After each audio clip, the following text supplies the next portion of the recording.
سے نکالا؟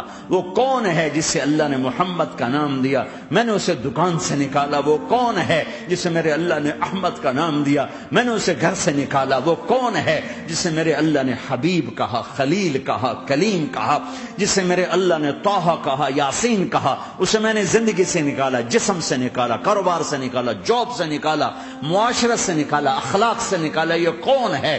یہ ماہی ہے، یہ حاشر ہے، یہ عاقب ہے، یہ فاتح ہے، یہ ابو القاسم ہے، یہ طه ہے، یہ یاسین ہے، یہ مزمل ہے، یہ مدثر ہے، یہ شاہد ہے، مبشر ہے، نذیر ہے، داعی اللہ ہے، سراج منیر ہے، یہ مجتبی ہے، یہ مرتضی ہے، یہ مصطفیٰ ہے، یہ ناصر ہے، منصور ہے، یہ راشد ہے، یہ رشید ہے، یہ عربی ہے، یہ ہاشمی ہے، یہ ابتحی ہے، یہ مکی ہے، یہ مدنی ہے، یہ مہاجر ہے، یہ امام الانبیاء ہے، یہ رحمت للعالمین ہے، یہ جنت کی چابی کا مالک ہے، یہ اللہ کے جھنڈے کا پکڑنے والا ہے، یہ کائنات کا ہادی اور رہبر ہے۔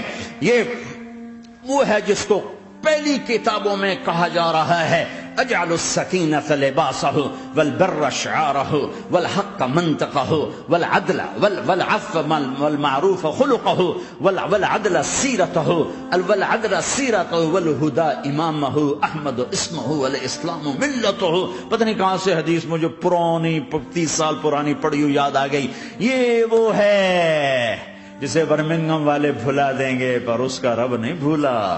تو حبیب ہے، وہ تو حبیب ہے۔ یہ وہ ہے جس کا نام احمد ہوگا، جس کا دین اسلام ہوگا، ہدایت کا وہ امام ہوگا، حق اس کی زبان ہوگی، عدل اس کی عدل عدل عدل عدل عدل عدل اس کی زندگی ہوگی، اس کی زندگی ہوگی، معاف کرنا، درگزر کرنا اس کے اخلاق ہوں گے، تواضع عاجزی اس کا لباس ہوگا، تواضع آج ہی اس کا لباس ہوگا۔ وہ کل کائنات کا امام ہوگا۔ اس کے ذریعے سے اندھوں کو روشنی ملے گی، بہروں کو کان ملیں گے، گمراہوں کو ہدایت ملے گی، جہنم میں جانے والے جنت میں جائیں گے، ٹوٹے دل آپس میں جڑیں گے، قبیلے قومیں مل کر آپس میں امت بنے گی۔ یہ ہے محمد بن عبداللہ بن عبد المطلب بن ہاشم بن عبد مناف بن قصی بن کلاب بن مرہ بن کعب بن لوی بن غالب بن فہر بن مالک بن نضر بن کنانہ بن خزیمہ بن مدرکہ بن الیاس بن مدر بن نزار بن معد بن عدنان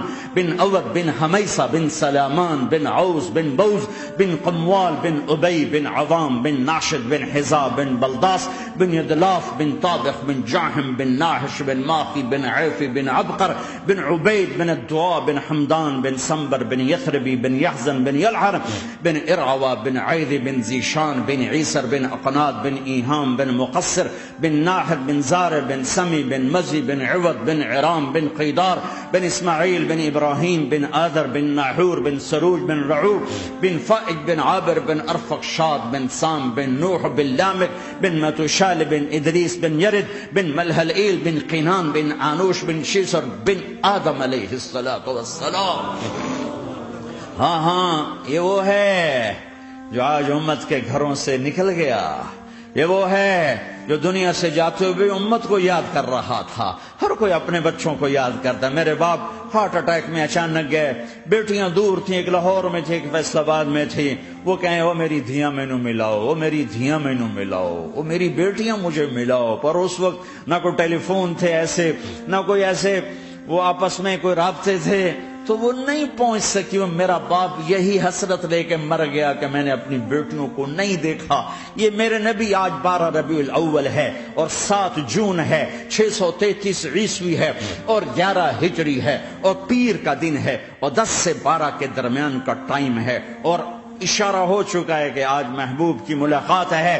آپ اپنے ساری بیگمات کو بلایا اور ان کو رخصت کیا، پھر بیٹے کو بلایا، ملاقات کی، رخصت کیا، پھر علی کو بلایا اور گود میں سر رکھا، کمر پہ ہاتھ پھیرا، کچھ دعا دی، پھر رخصت کیا، پھر سب سے آخر میں حسنین کو بلایا، حسن کو ادھر لیا، حسین کو ادھر لیا، دونوں کے سر چومے اور ساتھ ہی آنسو جاری ہو گئے۔ بیویوں کو رخصت کر کے نہیں روئے، بچی کو رخصت کر کے نہیں روئے، داماد کو رخصت کر کے نہیں روئے۔ جب بچوں کو سینے سے لگایا تو آنکھوں میں آنسو، کہ آپ دیکھ رہے تھے کہ ایک کو زہر میں مار دیا جائے گا اور ایک کا سر کاٹ کے نیزے پہ چڑھا دیا جائے گا۔ ابن زیاد کے سامنے حسین کا کٹا ہوا سر آیا، اس نے منہ پہ چھڑی ماری اور کہنے لگا میں نے ایسا حسن آج تک نہیں دیکھا، مرنے کے بعد بھی ایسا روشن چہرہ میں نے نہیں دیکھا۔ پھر چھڑی ماری تو انس رضی اللہ تعالیٰ عنہ کھڑے ہو کے کہنے لگے بدبخت یہ چھڑی ان ہونٹوں سے ہٹا، میں نے ان ہونٹوں پہ نبی کے ہونٹوں کو لگتے دیکھا، ان ہونٹوں کو میرے نبی نے چوما ہوا ہے۔ یہ سب کچھ آپ کی نظر کے سامنے آ رہا ہے، دعا نہیں کی، دعا نہیں کی۔ ایک خبر پہلے دی دیکھ رہا ہوں، ایک کتا ہے کالا چٹا میری اولاد کا خون پی رہا ہے۔ جب کربلا میں لشکر آمنے سامنے ہوئے اور شمر پہ امام علی مقام کی نظر پڑے تو کہا اللہ اکبر صدق اللہ ورسول، سچ کہا اللہ اس کے رسول نے۔ تو ساتھیوں نے عرض کی کیا سچ کہا؟ فرمایا وہ دیکھو سامنے جو کھڑا ہوا ہے شمر، اس کو برس کی بیماری ہوئی تو رنگ کالا تھا تو سفید داغ لگ گئے، تو آپ نے کہا میرے حبیب نے کہا تھا ایک کالا سفید کتا میری اولاد کا خون پیے گا، وہ کھڑا ہوا ہے۔ ہاتھ تو نہیں اٹھائے کہ اللہ یہ نہ ہو میرا بچہ ذبح نہ ہو، میرا بچہ زہر میں نہ تڑپے، زہر کا تڑپنا۔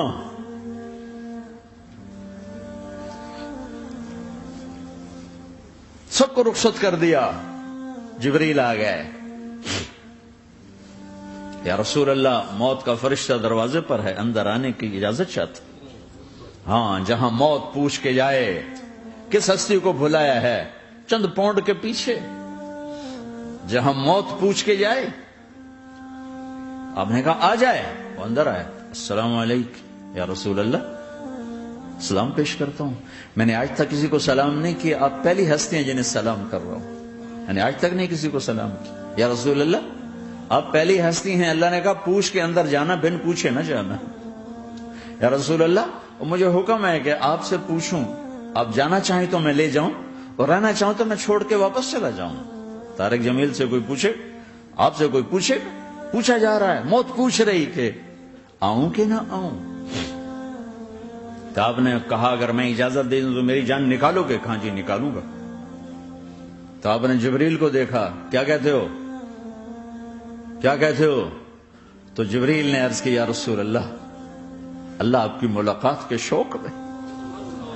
او میرے بھائیو بہنوں، ایسی موت مانگو اللہ سے، جب جا رہے ہیں تو اللہ خوش ہو رہا۔ ایسی موت نہ ہو جیسے بھاگا ہوا مجرم پکڑا جاتا ہے، ہتھکڑیاں لگا کے جیل میں لے جایا جا رہا ہے۔ ایسی موت مانگو اور ایسی زندگی گزارو۔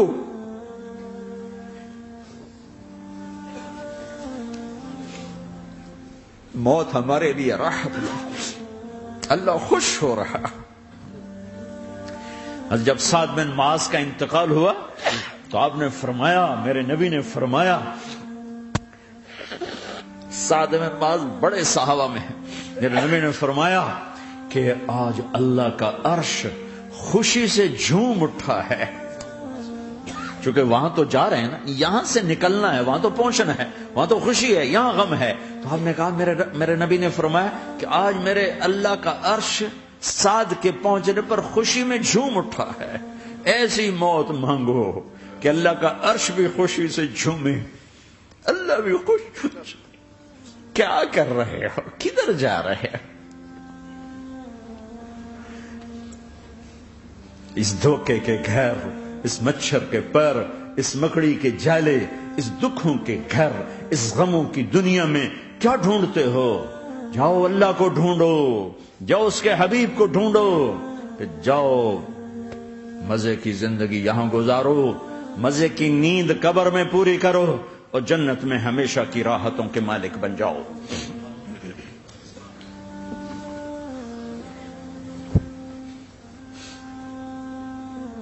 کہ یا رسول اللہ اللہ ملاقات کے شوق میں ہے۔ تو میرے نبی فرماتے کہ میرے حسنین کا کیا ہوگا؟ میں تو دیکھ رہا ہوں ایک زہر میں تڑپتا ہے، ایک بچوں سمیت نیزے پہ چڑھا ہوا ہے۔ ویسے بھی محرم ہمیں یاد دلاتا ہے کہ اللہ کو راضی کرنے کے لیے آخری حدوں تک پہنچنا بھی کامیابی کا صحرا گلے میں ڈالنا ہے۔ ایک نے فتح کا جھنڈا گاڑا، قیامت تک کے لیے ذلت اس کے ماتھے کا نشان بن گئی۔ ایک نے سر کٹا کے نیزے پہ چڑھایا اور قیامت تک کے لیے عزت کا صحرا گلے میں ڈال لیا۔ کیوں کہ ایک دنیا کی بازی ہارا پر اللہ کو لے کے جیت گیا، اور ایک دنیا کی بازی جیتا اور اللہ کو کھو کے ہار گیا۔ اللہ کو پالینے کے بعد کوئی ہار نہیں، اللہ کو کھو دینے کے بعد کوئی جیت نہیں۔ اللہ کو اپنا مطلب بناؤ، اللہ کو مطلب بناؤ، اللہ کو مطلب بناؤ، اللہ کو اپنی زندگی کا مقصد بناؤ۔ ہے جبریل واپس جاؤ اور اللہ سے پوچھ کے آؤ میرے بعد میری امت کے ساتھ کیا کرے گا۔ ہائے واہ یا رسول اللہ۔ ہر کوئی اپنے بچوں کے لیے پریشان ہوتا ہے کہ میرے بچوں کا کیا بنے گا۔ آپ کہہ رہے ہیں میری امت کے ساتھ کیا کرے گا میرا اللہ؟ جاؤ اللہ سے پوچھ کے آؤ، میں پھر جواب دوں گا۔ واپس گئے، جواب آیا کہ اللہ کہہ رہے ہیں کہ ساتھ دوں گا، میرے رب کی عزت کی قسم، اور لاکھوں کروڑوں درود و سلام ہوں اس کملی والے پر۔ اگر آپ یہ سوال نہ اٹھاتے، آج میں اور تم بھی بندر خنزیر ہوتے۔